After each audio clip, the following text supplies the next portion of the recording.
Hey everyone, and welcome to Screams After Midnight. I am Peter, that is Timothy, and we are going to talk about a horror movie because this is Screams After Midnight, and that's what we do every single week.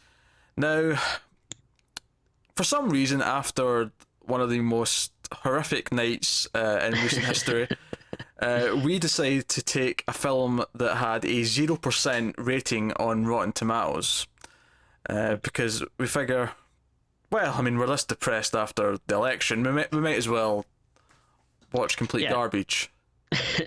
Put things in perspective, I guess. Yeah, it's always nice to know that things could be a lot worse. They can be indeed. We are going to talk about Satanic. Oh boy. This is a film that, well, it's barely a film. So it's about a group of 20-somethings college kids who are on spring break. They go to Los Angeles because they want to see the sights. But before they get there, two of them want to go around some of the occult sites of the city, a place where a Satanist killed themselves, 30, 40 years ago or something like that. And they see the sights. And the most notable thing about this film is the teenage daughter from Modern Family is the main character, Sarah Hyland. So that is easily the most interesting thing about this. Now, you mentioned that two of the, or one of the couple or whatever, wants to see these like horrific sights. Now, has there ever been like a more like weirdly mismatched pair of friends? Do you know, I am so glad you brought this up, Timmy, because this was one of the first things that occurred to me. There's a little intro, that it's like black and white footage of these people in the 50s or whatever it is. But I actually kind of liked like that intro. I was like, oh, this kind of like seems interesting. Yeah, sure. Or maybe I just wanted to see that old black and white. Yes, certainly it wasn't as crap as the rest of the film, Timmy. I will give you that. And there's also like a quick horror scene of someone, wandering in the dark with a light. Oh yeah. Which I just assumed will come up later. Like this will be something towards the end of the film, and sure enough, it was. But so yeah, we're introduced to these two couples who are in a van arriving in LA, and we have Chloe, who's the main character. Well, I mean, it's kind of an ensemble, I guess, but she's the closest thing to him. She's the one on the poster, so she's the main character. Her boyfriend David, who's driving, and we have a couple in the back who are a bit more gothy looking. An Asian guy named Seth and Elise, who's a sort of blonde gothy chick, and they are like really wanting to visit these places, like these occult places, and whereas the couple in the front, Chloe and David, they seem like relatively normal college kids. Yeah, like they just want like their big trip is that they're going to Coachella, which is like a big music concert thing out here. The plan's to be here for a couple of days, do this stuff for Chloe, who's really wanting to see this stuff, and then go there to spend the rest of spring break. That's their plan. Yeah, and then this like the main couple or whatever you'd want to call them, they just seem like so like kind of not like into kind of yeah, they're just like so kind of like boring, like plain Jane kind of people. Like I think correct me if I'm wrong, but at one point doesn't like the main girl's Chloe, right? Yes. Yeah. Like at one point doesn't she like get mad at the other girl for like swearing or using like foul language or something? Maybe I don't remember that, but I want to say, I mean, maybe I'm misremembering, but I'm pretty sure like there's that like one point where she's like language or something like that. Don't get me wrong, I think it's a valid point you bring up, that these characters have no character. None of them do. I mean, sure, the ones in the back are goths, because they look a little gothy, but they're really just obnoxious people who whine a lot. In fact, they all whine constantly. David is constantly whining about the fact that he has to take these people to these places, because it's his van and he's driving and he wants gas money, and they're constantly whining that David's, well, a little pussy, basically. That was it. Someone said pussy, and she said she didn't like that word. Oh, man, that's it. Yeah. That was the line, yeah. That was the thing you were talking about. But it just seems like that these people would never, and I think at some point they mentioned that the two girls are cousins, like whatever, but that you're not tied to your cousin's hip. No. Like you don't hang out together if Yeah, you like they- don't get along or have somewhat similar interests. They did not feel like they would ever hang out together in a million years, which makes it even weirder when halfway through the movie, David just starts wanting to do everything Yeah. for no reason. He just suddenly does. It's weird. To the point where he wants to, because for the first half of the movie, Chloe's like, "Oh, let's just go along with it. Let's be nice. Let's play nice, Yeah. David. Let's do what they want to do, and then we can go and do what we wanted to." Right? And then halfway through the movie, suddenly she's like, "No, I don't want to do this. This is scary and stupid and weird." And David's like, "No, this could be fun." I don't get it. He completely flips like halfway through the movie, and there's no reason for it. But let's stick with David. I want to talk about David, and specifically Okay. How boring he is. how boring he is.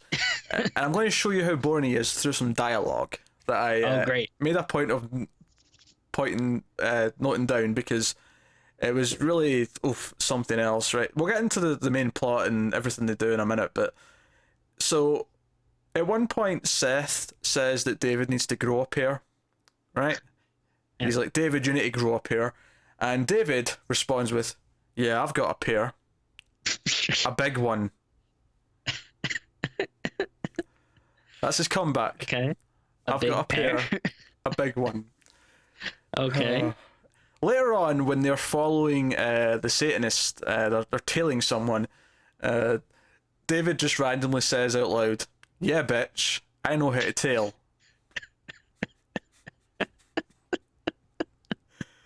And then in the same scene, this is the same scene, right? Seth, who's been making fun of his van like the whole movie, randomly, for some reason, because they're tailing someone, the van's not doing anything interesting, right? He's just, because they're tailing someone, he says to David, "This van actually does kick ass."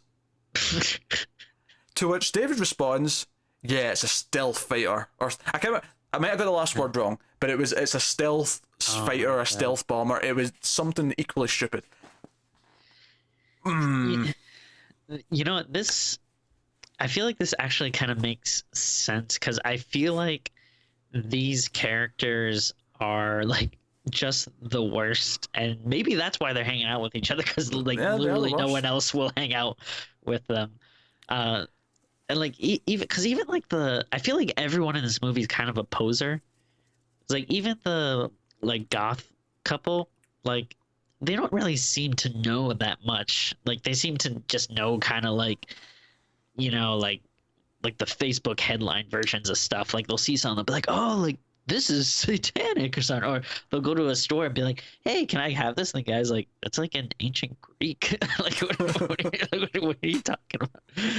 And I don't know. Yeah, I just feel like everyone here is like trying to be, or maybe it's they're bad actors or something. That I mean, maybe that's part of it, but some of the like later on, when they're witnessing some stuff going on and a woman takes her top off, Seth, while secretly filming it over, like, you know, behind some stuff. We'll get to proper spoilers in a minute, but he's secretly filming it, and he says in front of, like, the whole four of them are there, right? So it's like the other two girls are there plus David, and he just says out loud, "Boobs. We have boobies." He says the line, "We have boobies," like he's 10 years old. I don't even. Yeah. Oh my god. So let's talk about what actually happens in the movie. So, Which I'll say, not a lot. it's not a lot, no. In fact, based on the trailer, I went into the movie thinking, oh, it's going to be a movie about them either playing with a Ouija board or they go to a haunted place, but for whatever reason, they start getting hunted down by a demon or a demonic spirit. I thought that was a movie. Yeah. That portion of the movie is maybe the last 15 minutes. Yeah. Maybe 20. I think it was about 20 minutes, maybe. Because the movie's only 85 minutes long. And the proper hunting them down doesn't actually begin until 65 minutes into the movie. Jeez, I wasn't looking at the time, but that sounds about right. I was paying attention. Because the running time was more entertaining than the film at the hand. Yeah. So yeah, so they go to this hotel, and they specifically go to this room where they know this Satanist committed suicide, you know, back in the 50s, and a bit weird. You know, Chloe and David being normal people are a little bit creeped out by it, but whatever. Yeah. They go to this random house where apparently someone used to live, some Satanists used to live, and some modern day Satanists come out of the house and just kind of grill at them and then eventually spit at them and tell them and swear at them, tell them to go away. Which I kind of got to be on the side of the Satanists here. Like, it's weird for these people to just be hanging outside their house taking pictures, and then, like, you know, usually, and maybe if someone would do that, you kind of like catch them doing something like that, then maybe they get embarrassed and like, oh, oh, hey, sorry. But no, they were just like acting like it was totally normal, and then like she said some dumb thing like, oh, I like your clothes or something. Like, it's like, what? Like, screw you, you weirdo. It really is that, and I think after this we get a montage of them hanging around the city to some rock music. Now this annoyed me so much, because as you know, I live in Los Angeles, and a lot of the like stuff outside here is actually filmed very close to my house. There's in fact, like when they are tailing the person at in their van at night, it's actually like right on like the street that's like right outside my house. And it was actually kind of weird because at one point they're going down it one way, and then they don't. I don't think they turn around, but then I just saw them like just heading in the exact opposite direction, which you probably wouldn't notice if you don't know the street. Yeah, I will defend that, Timmy, because that's just the sort of thing you do in movies to get away with things, and I get that it is kind of like noticeable if you know the exact location, but yeah. But so what really bothered me though with this montage scene is just they're doing all the super annoying touristy stuff that I can't stand when I'm trying to walk like and get somewhere. Like God forbid if I ever have to go anywhere on Hollywood Boulevard and it's just like people like just like stopping and taking pictures of the stars on the sidewalk, and just like getting like these big group selfies and taking up like half the block you're trying to walk. Oh, I just want to strangle them. So anyway, along their ways. By the way, I hated the music in this movie. Like all these rock songs that kept coming into it, and they kept doing these swooping aerial shots as well, like looking at the entire city. In fact, at one point there was like a series of shots looking at all these empty streets. I'm like, is this maybe a zombie apocalypse or something where all the streets are empty? Like, what's going on? I mean, I know it's maybe like 3 a.m, but it's LA. It's not that dead. Yeah, I think the dude that made this movie had like just a huge boner for LA. Like there's so many like shots that he must have just like creamed his jeans over. And another thing too that annoyed me, but it's probably like only from living here in LA, but like also like in that montage they go to so many different places. I'm like there's no way you could hit all of that like in an afternoon. Like they make it seem like everything they're doing in like an hour or two, but like with traffic, like that would be like pretty much your entire day if you're lucky. Like you'd probably just like get exhausted and give up like halfway through. So they go to an occult shop, and they which I think I've actually been in. I'm pretty sure, but oh wow.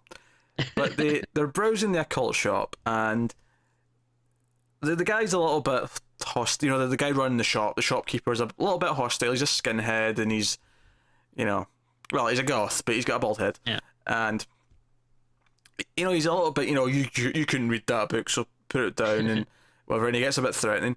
But, like, it escalates so quickly because our main characters are so awful and so confrontational. They start swearing at him, and as they're leaving, actually, when the guy tells them to leave, Seth starts, like, just pulling things off the shelf and throwing them on the ground. Yeah. I mean, again, I kind of gotta side with the Satanists here. Like they are being idiots. Like they're, and like I think he picks up like a hand in a jar or something. He's like, oh, like how much is this? Like expecting that it's gonna be like $5 or something. Like and or like that's not the kind of thing that you would just casually buy. You know.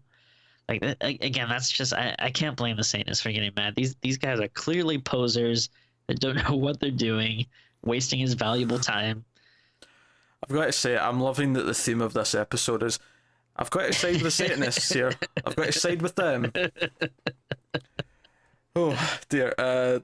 So yeah. So they get this. I actually think that scene was before the montage, but whatever. Yeah. So they get to they end up at the end of the montage. They're on a beach, right? They're on the beach and they're, just reminiscing about their day, talking about whatever awful people talk about who don't have characters. By the way, going back to David being boring, right? They're all boring, right? Obviously, the two goths are into this sort of crap, right? Chloe's into nothing. And the only character thing we know about David, the only piece of trivia or knowledge that we have on who he is that he happens to be a fan of 2.5 Men. Oh, that's right. Oh, I forgot about this. Oh my god. Because he kept saying that he just wanted to go and watch an episode be filmed, which is ridiculous because the show had been cancelled. Which, Yeah. my main girl Elise does point out. So props to her. Calls it a lame show. Again, props to her. Yeah. So yeah, I don't know if whoever wrote this movie, I don't know if they're like trying to make you like actively dislike the characters, which, if he did, like, congrats, he did a great job. But I don't know if that's what was his intent. What got me as well is how quickly I hated them all. Yeah. Like, it was like the first scene they were in, like, but the end of that scene, I despised them all. Like, because see their discussions, their banter, their dialogue, it just felt like bickering, and not in a fun way, not in a this is developing plot or telling us who these people are way. Yeah. It was just annoying. Yeah, and again, it's like the them at that shop is like the perfect example. Like you said, like they escalate like super quickly. Like sure, maybe they don't know what they're talking about, and the shop guy is like rude to them and whatever, but they do get like super defensive and then like start like messing with their crap, like and like they're not like good people. Yep. So they're on the beach. Yeah. And they get this. One of them gets a crazy idea. Why don't we go back to the occult shop and tail the guy and see where he goes and see what he's up to? And Chloe, of course, says, no, this is stupid and illegal. We're not going to do that. And then David, who the entire movie has been against every bit of satanic, every bit of occult, every bit of creepy horror themed thing, and just wants to go and get drunk and do what, frat boys do, says, yeah, you know what? I'm up for that. I think we should. But why do you even like assume that he's gonna do something interesting? Like, for all, like, it's not like he said like earlier, like, oh, like I can't have this on the night of the coven meeting or something. No, it's like, for all you know, he might just be a normal guy and you're just gonna tail him to his house. And like, if you really want to do like gothic satanic kind of stuff, there's a lot more like crap you can do. There's like freak shows, the Museum of Death. There's like haunted like death tours and stuff you can go on. There's so much like dumb touristy crap that you can do. Well, you see, just though, that they would like pinpoint this guy. It's so you see though, Elise and Seth know enough about this stuff. They don't want to be tourists. They don't want to be doing these surface level things. They want to be doing the real, hard hitting occult shenanigans.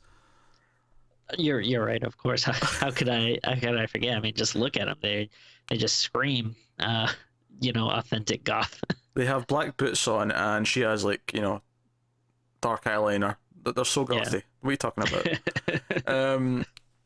So yeah, against Chloe's better judgment, they decide to wait and tail. So we actually cut to them on a stakeout. They're outside the occult shop, and they're just like, they're all half asleep, and I'm like. Yeah. Now, you mentioned it earlier how it was weird that they were just hanging around outside, the person's house. The person's house, right? Yeah. That was probably the first in a long line of things in this movie where these characters don't act like people and they do things that you would never, ever, ever do, like in any circumstance. And one of them is deciding to tail someone, and a second one is actually just doing a stakeout outside their place of work, waiting. It's not like they're police officers. It's not like they're any. No. This is just them deciding to do this because, and I quote, "It'll be fun."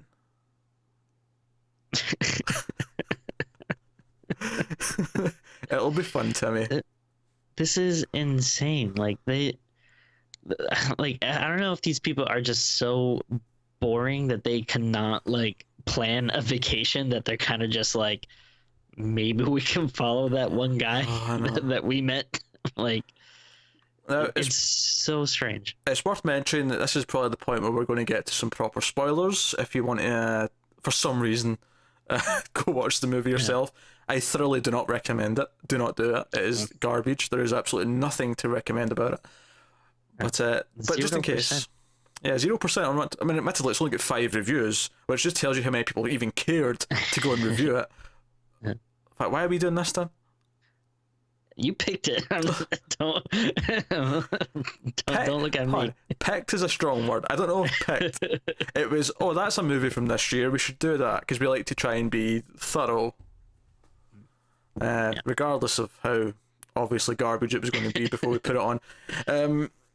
So they tell bald occult man back to this abandoned building, I guess farmhouse, factory, I don't even know.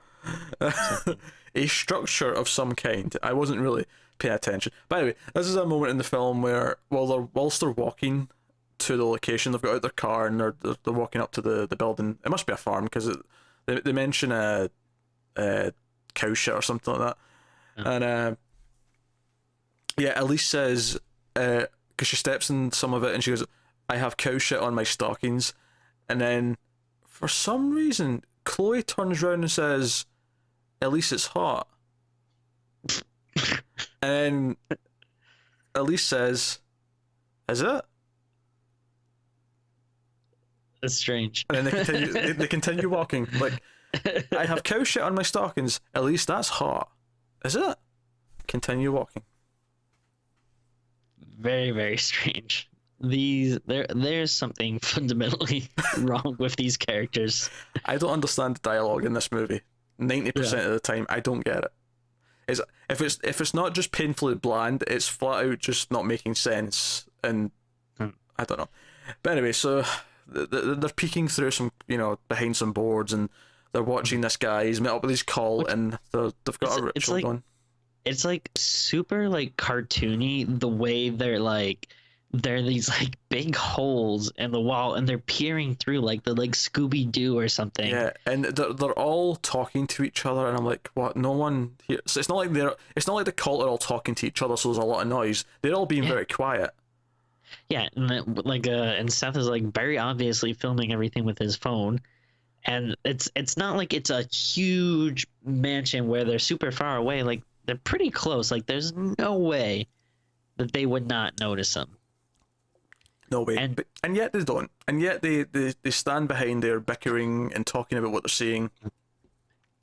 And which, I don't know about you, but like once you get to that point, if you see, like, as far as they know, they just know that the guy in the shop owner is just like a regular dude that's into this stuff. But as soon as you see like a bunch of people chanting in robes in an abandoned building, like in the middle of nowhere, like, isn't that your cue to like leave, get the hell out of there? Yeah. I also love the coincidence that it happens to be tonight that he's doing, like, because it's not like they're going to do this every night. This could have been Taco Tuesday.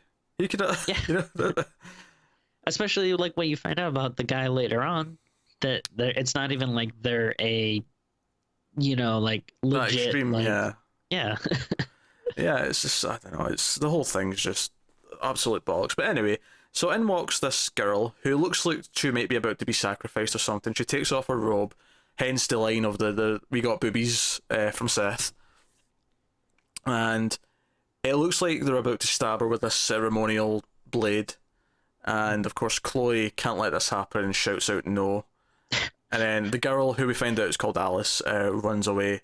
And then of course our group of characters run away because now, Bald Man's got a shotgun, and all of his cult members are all chasing after them.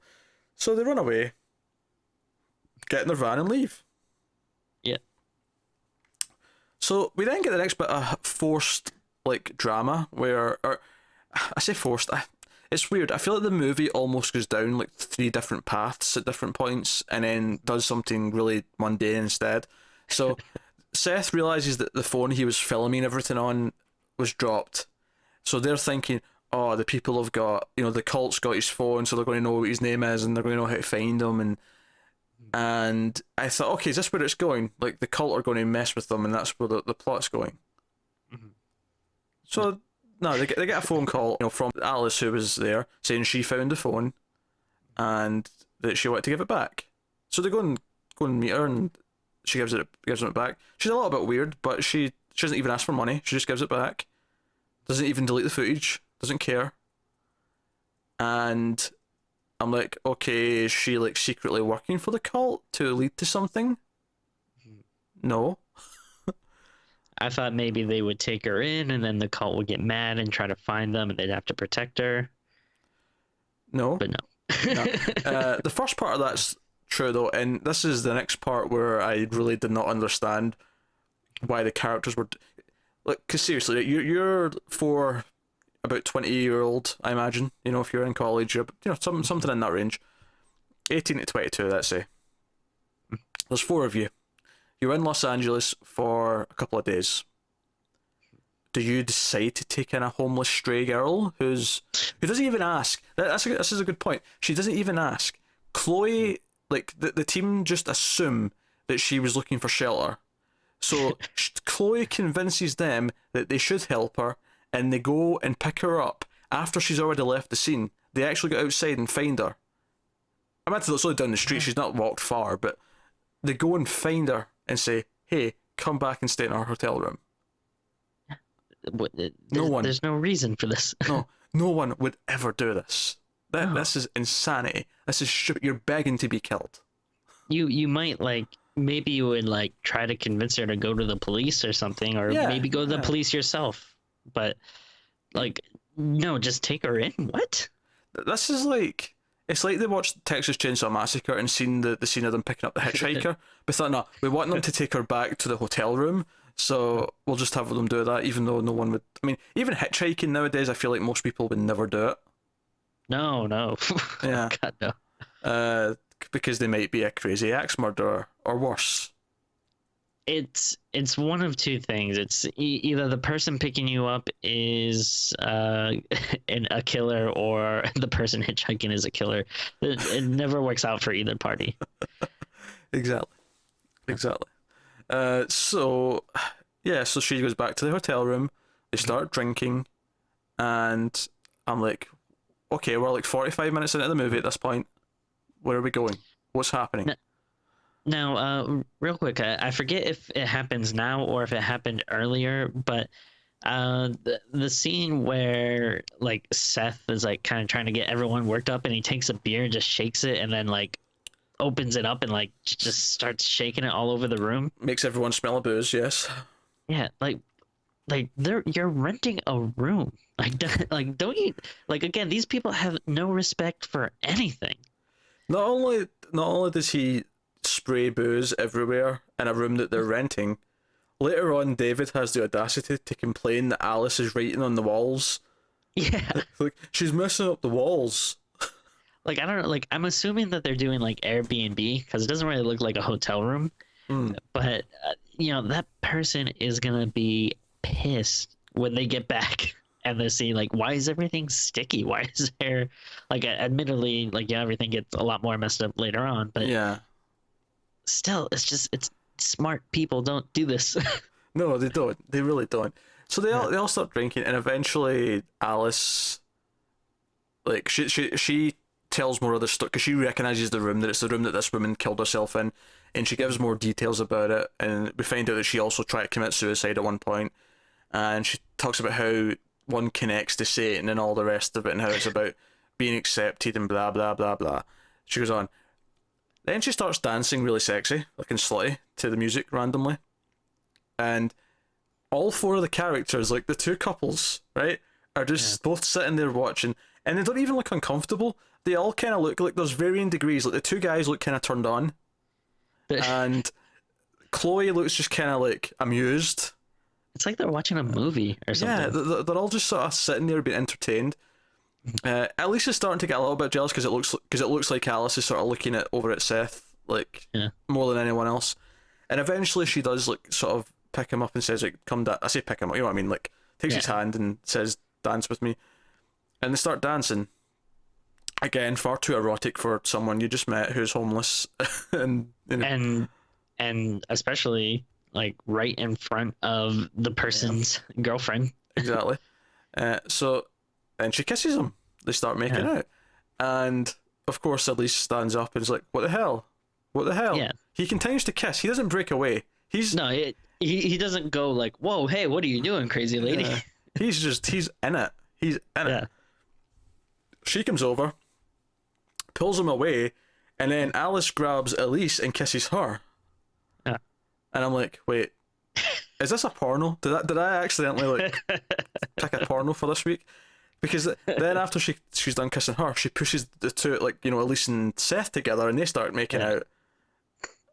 And I'm like, okay, this is legitimately turning into a porno. Like, you know, we're a couple of lines of dialogue and a couple of pieces of clothes away from this going full on hardcore sex.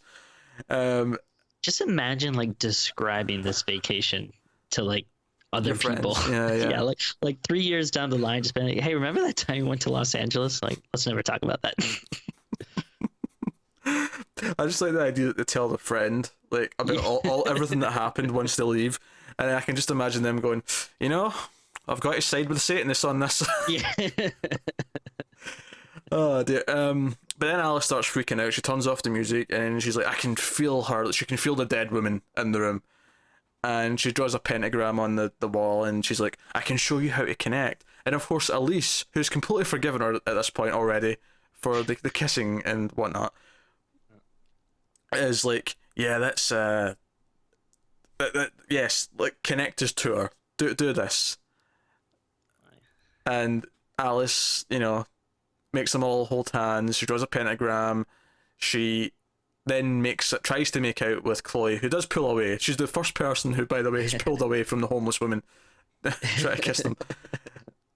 And you know exactly where this is going the whole time. This is the big problem with this movie as well, is that everything is so bland and like. I mean, I wouldn't say the whole thing's you wouldn't predict the ending or the.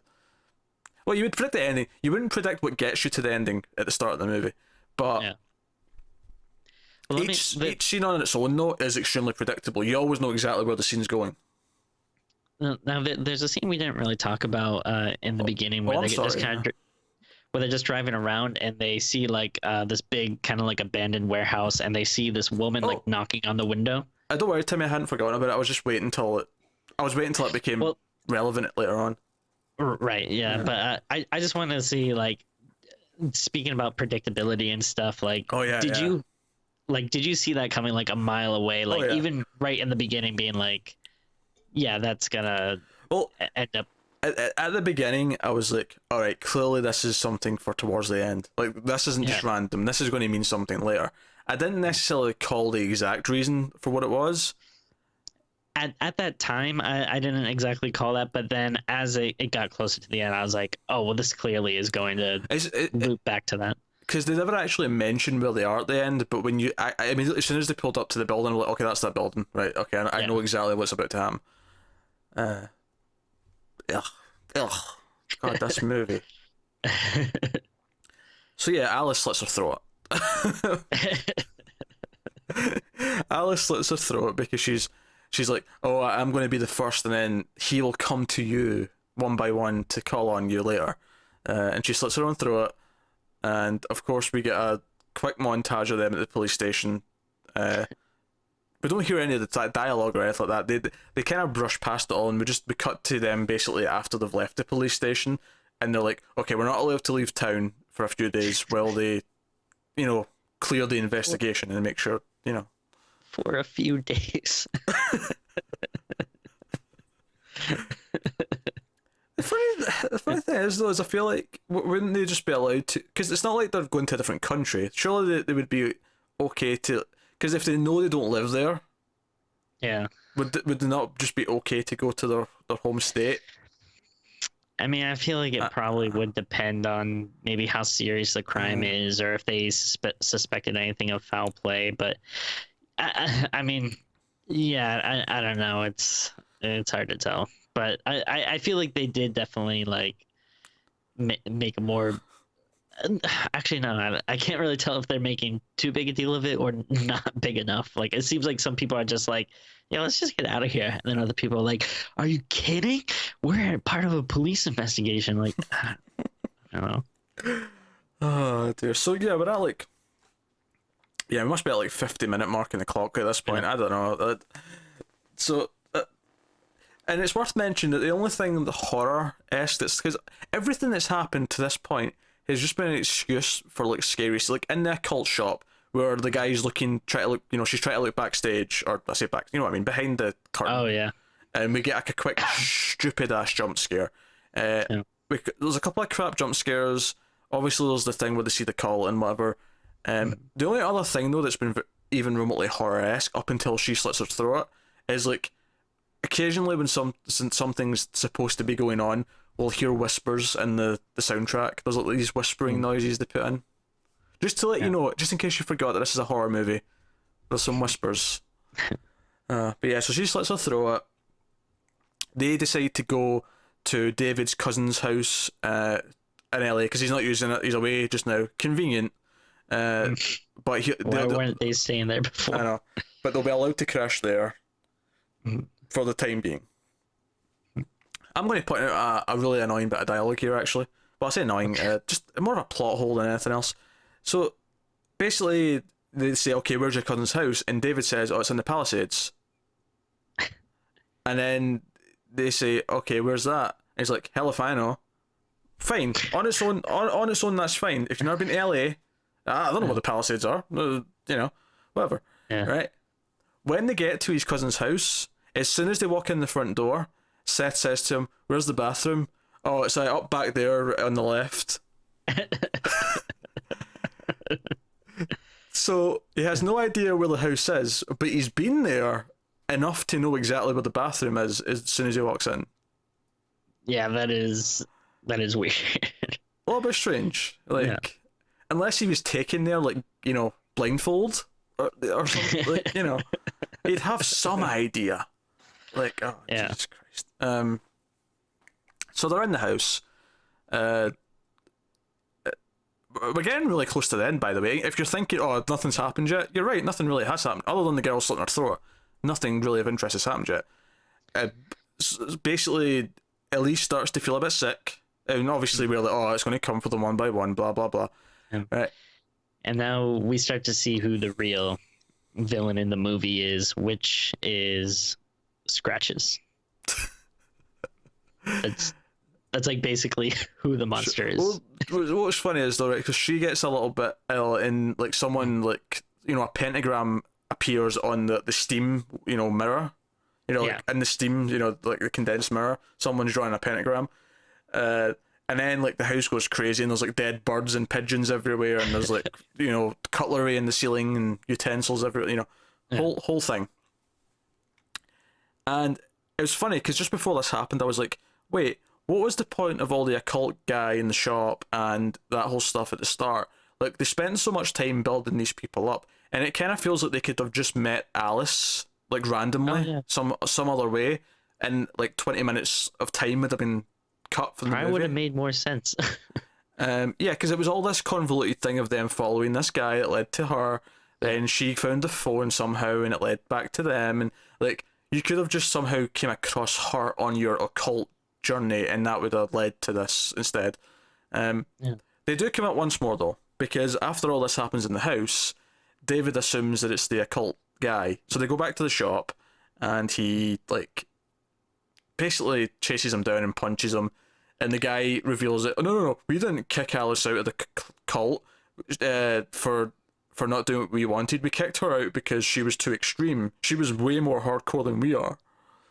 No, what I don't get is like they're waiting at the shop for him, and then the guy starts like walking down the street, and then like David yells at him. He's like, "Hey, you!" And then the guy gets like all nervous, and like he runs into an alley. Like, why? Like, if anything, like he would be the one who'd be like, "Yeah, you. What the hell do you guys think you're doing here?" Like, yeah, why is he scared of them? Why is like he has nothing to be? Yeah, and then he doesn't even know like what they're after or what they're gonna say. I don't know if he recognized them from the night. he runs like, I mean, he probably does, but even then, like, it doesn't make a whole lot of sense. He runs like he's guilty of just doing something, as if he Yeah. knows they're here for his blood because of something he did, and he didn't do anything. So yeah, you're right. I never even thought of that. I think at this point I was just like, You just checked out. yeah, I'm just checked out at this point in the movie. Let's be honest. Dear. So yeah, okay, sure. Now- She's extreme. So I kind of like this like plot twist of him being like, what? No, like she's a crazy one, but it would have like only worked if we didn't already know like she like, yeah, we know she's crazy, that she did some messed up stuff. Like It also it's not. it doesn't really make much sense. Like, go back to the scene where they're actually like, it looks like they're about to sacrifice her, which admittedly now that we know they're not that extreme, they probably weren't doing that. They were probably just doing some, ritual stupid thing. But like, they made her go topless, and she was like the centerpiece of this ritual. So when they kick someone out of the cult, the person being kicked out agrees to this ritual as a goodbye. Yeah, I don't know. That's another thing. Like, why did she run away? Yeah. Like, Yeah, these are good points, Tim. What's going on? this is like, this movie is a train wreck. Oh my god. Oh, it's not. Do you know what? No, it's not even a train wreck. It's a train that didn't even start. It's just sitting there. It's just sitting there at the station. Everyone's on board. They're like, why are we not moving yet? And the passengers are just going nuts and starting to kill each other. In fact, that would be more of an interesting movie than this. Yeah, I'd watch Blood Train. Blood Train. There.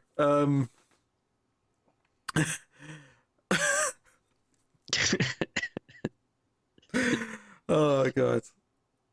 Oh god. Oh, you could come up with a really witty title for that, actually. You know how, I mean, it depends where you go, where you are, actually, I suppose, but like, trains, like, often, like, when they're finishing their journey, like it's the end of the line before it, like, refuels and goes back or whatever, they'll say this is approaching this station where this train will terminate. You could fit terminate into the title. I don't know.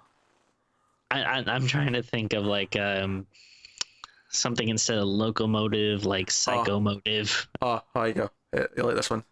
Okay. Slay delay. Ooh, that's a good one. Yeah. See, we're now pitching movies to each other, guys. This is what this movie has led to. All right, so Elise starts getting more sick, and there's scratches on the car, and there's whatever.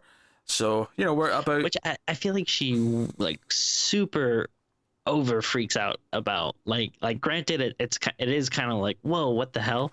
But she's like screaming like a psycho on the street. She's like, no.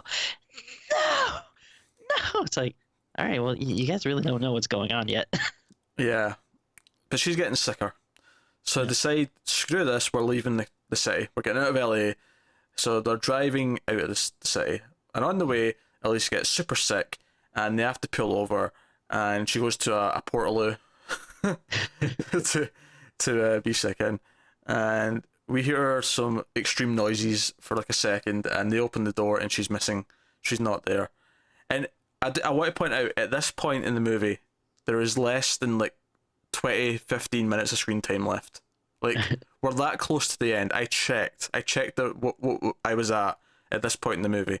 So, obviously get into this, I'm thinking, okay, one by one, it'll, but like a slasher movie, they'll go every 10 minutes or something, it'll take a fair bit of time.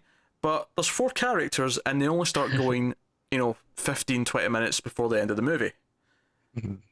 So, and then, by the way, this is right next to the abandoned building that we seen at the start of the movie, with, where they see a character being perverted. I'm using that in air quotes because when we get to it, I'm really going to question this. At the top of one of the windows. And now one of the worst things about it too is that, we would have loved to have seen these characters die earlier on. Like, it would have been. Like, it would have been great. Tim, do you know what's even worse than that? We would have enjoyed watching them die here. We don't get to see any of them die. Oh, no. What we get here is the character. So Seth breaks away from the other two, and we hear him they're on the phone with him as he's looking at a different part of the building, and we just hear them talk, and they're running around frantically, and then eventually he stops responding, and then they find his charred remains, and then David just disappears randomly, and then she sees his like corpse or whatever, like, you know, he's gone, and then she's on her own, and this like takes us back to the start of the movie where she's wandering with the light on her phone, and this is also where she's up near one of the top floors. She goes to the window and she sees the car from the start of the movie coming in. She's the person herself, Chloe, up in the window.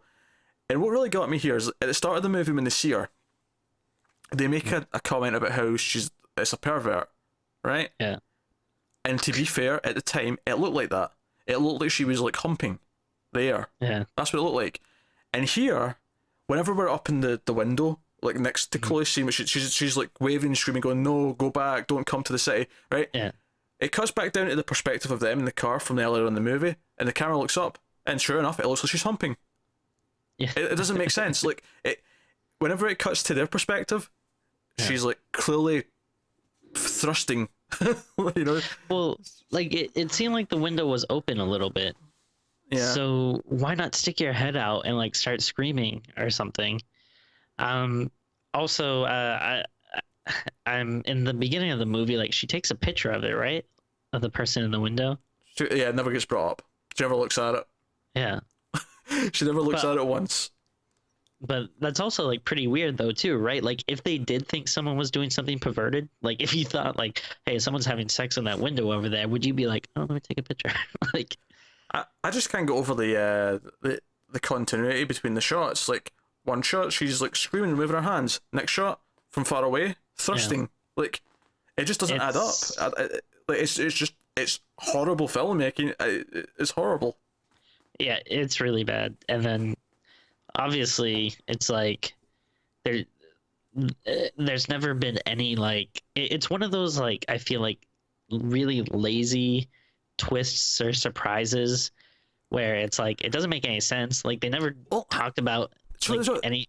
I think other movies have done this really well. This idea that when you find out later on that a character from elsewhere that the scene was, you know, them from the future or whatever, like, you know, I've seen time travel movies do it well. I've seen even other horror movies kind of pull it off, and it comes out of nowhere. Time crimes.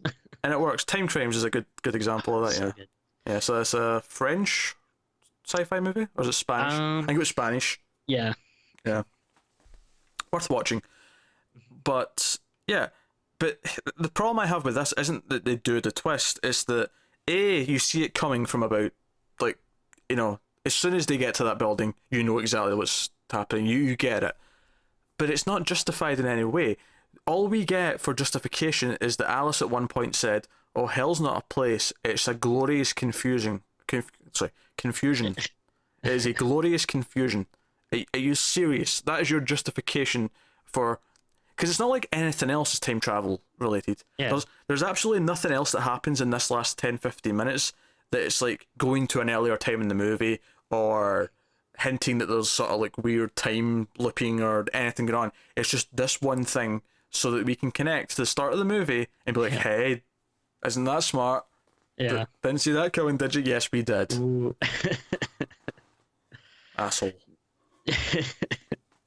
No, I assume that this must have had a super low budget because it felt like, well, again, like you said, we don't see like any deaths on screen. It's always like someone disappearing and then you hearing screams. And then the few stuff that you do see, I feel like it just gets like repeated, like in a way where it's like, we don't have a lot of money, so let's use this as much as we can. Like there's a scene where she sees Elise like up on the ceiling covered in some, like a slime or a web or something like that. Yeah. And then and like and it's just like it's like a weird shot, but then like they just show it again like a couple of like scenes later, and it's just like, oh, did you just like need to fill some time? Like there's no reason for it. It just seems like, oh, did you need to fill time, or did you not have a big budget? So you're like, oh, let's just show that effect again. Yeah. The other problem I have with this, oh, hell is just a confusion thing, is that it's just an excuse for random things to happen in the last 10 minutes. Like lots of random... Oh, yeah. And it gets to the point where she's just randomly in a cube room. Like she's just trapped. and she'll be there forever. And her mouth is sewn shut now. Because she's seen a doll like that in the occult shop. Yeah. Well, either that or it's because the poster has her with her mouth sewn shut, so they have to do it at some point. Maybe they're trying to cash in on that sweet Ouija money. Oh god, there's no justification for it. She also has her arms cut off. Oh yeah, like what? What the hell? Again, this is like out of nowhere. Nothing in this movie is really set up or makes any sense. The characters don't act like human beings. They make lots of decisions that no one would ever, even for horror movie standards, where you kind of, like horror movies typically have that thing where, no, you wouldn't go in there to check the noise. You would run in the opposite direction and call the police. You accept that in horror movies. There's a level of, suspension of disbelief where you're like, fine, I'll let it go. Not in this. Everything they do is just like, no one would even think of this. And it's like sometimes like you have to build up like some goodwill that you can trade for like disbelief like later on, like when there is that kind of stuff that sticks out to you. If you're really enjoying the movie, you kind of let it go, or you look past it a little bit. But this has like no like nothing. It doesn't deserve anything. Like it doesn't deserve any like little bit of like a sliding pass or anything. No, not remotely. It's straight up garbage. It is. And so I guess at the end she's in that room, no limbs, mouth sewn shut, and then I guess there's a demon in there with her. I was thinking Satan, like just because it's called, just because of the name of the movie more than anything else. True. Yeah. And also because she said that he would come for us, so I assume that they're talking about Satan. Which again, they never actually show. We just see the hand. Yeah. And I guess it looks like a little bit of a demon-y hand, like it looked like kind of long fingers. Yeah, it was long fingers, but that was about it. Everything feels weirdly like even when I mentioned that we don't even see scenes inside the police station other than her like sitting crying, Yeah. Mm-hmm. It just feels like they were weirdly cutting corners like constantly left and right. Yeah. And even the way that it kind of ends without them ever, I don't know, like her mother They calls. never got to go to that concert. Yeah, but her mother calls Chloe, but you never hear her side of the conversation. You just hear Chloe talking. It almost feels like they had these 5 or 6 actors, and that's all we ever see, and they're all in similar locations. It kind of feels like it was filmed over like a weekend. Like it seems like they had like just like a handful of locations, just a couple of people, nothing too like effects heavy. Yeah, I have nothing else for you. It straight up stinks. It's not the worst horror movie of the year, don't get me wrong. There is one that still takes that claim. Friend request? No, actually, Darkness, that's the one. Okay. But I can't even keep them straight now. This has been kind of... I feel like this has been a good year and also a crappy year. No, it's not even been a crappy year to me. I think what it is, it's been a good year, right? Because there's been a lot of good stuff. Yeah. But you always get the crap. Yeah. I feel like we're just... Because we're doing this show, we're paying attention to the crap a little bit more than we usually would. Makes sense. So I think that this year's actually been quite solid for horror movies. There's been a lot of great ones. And we won't get into that discussion just now because coming the end of the year, over Christmas, we will be doing a best horror movies of the year and, worst horror movies of the year thing, which you can look forward to. But know that this will be on that worst of section of that video. Jesus Christ, this was terrible. Absolute garbage. I guess that leaves us to talk about rating, unless there's something else you want to bring up, Timmy. I don't know. It's the only other thing I was trying to think of is it like entertainingly bad enough to maybe like watch and make fun of with some friends? And I don't know. No. If you haven't seen it before, and that I feel like that's the only, like, if for some reason you have to watch it, that would be the only way. Like, do it with some friends, some drinks, some pizza. I'm sure watching it and making fun of it with friends would be favourable to watching it on Yeah. my own, like I did. Yeah, but I don't think though, like it's not the It's not goofy bad. It's not. It's you know, it's not like watching The Room. It's mundane Hollywood bland bad, and that's the worst kind of bad in a lot of ways, because yeah. there's like almost nothing to even laugh about. It just sucks. Yeah. Which I guess leads us to ratings, Timothy. What are you thinking out of 10?